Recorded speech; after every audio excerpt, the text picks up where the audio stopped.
Hello बच्चों, चलिए प्रश्न पढ़ते हैं। निम्नलिखित कथनों के प्रतिदिनात्मक विलोम और प्रतिविलोम कथन लिखिए। यदि दो रेखाएं समांतर है तो वे एक दूसरे को एक समतल में नहीं काटती है। मुख्य अवधारणा। तो हमारा जो प्रश्न है वो गणितीय विवेचना से संबंधित है, तो जिसके अंदर एक दो कथन है वो यदि तो से जुड़े हुए हैं। तो देखो हमारे पास है यदि कथन P है तो कथन Q है। तो इसका जो हमारा प्रतिधनात्मक कथन होगा वो निम्न प्रकार से होगा। देखो, यदि Q नहीं तो P नहीं। और इसका हमारा जो विलोम कथन है वो होगा यदि Q तो कथन P।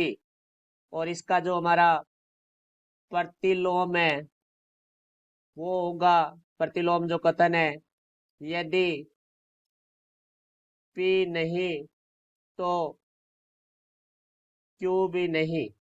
अब देखो हम बात करते हैं, पहले हमारे जो कथन दिए गए उनको दो कथनों के रूप में लिखते हैं। तो पहला कथन हमारा P है, दो रेखाएं समांतर है।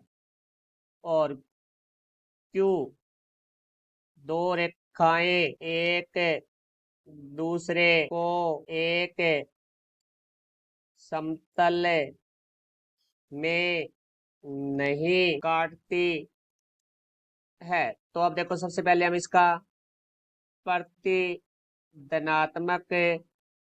कथन लिखेंगे। तो देखो, प्रतिधनात्मक कथन हमारा क्या था, क्यू नहीं तो पी नहीं।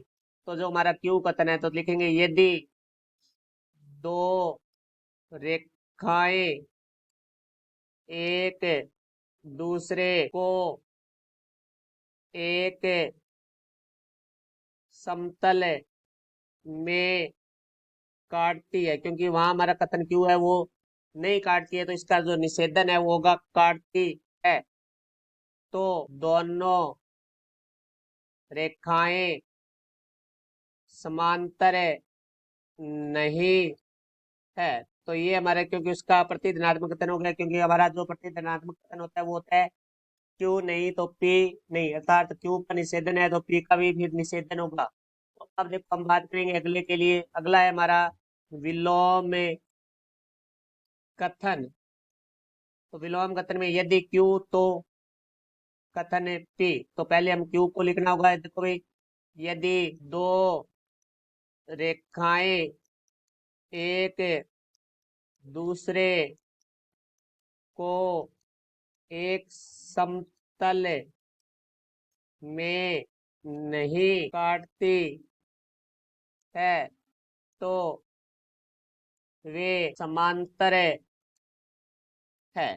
तो ये इसका विलोम कथन हो गया। अब हम बात करेंगे इसके प्रतिलोम कथन के लिए। तो प्रतिलोम कथन होता है हमारा यदि P नहीं तो Q नहीं। तो देखो यहाँ से जो प्रतिलोम कथन बनेगा वो क्या बनेगा हमारा, यदि, अब देखो हमारे पास जो कथन था यदि दो रेखाएं समांतर है तो हम लिखेंगे यदि दो रेखाएं समांतर नहीं है।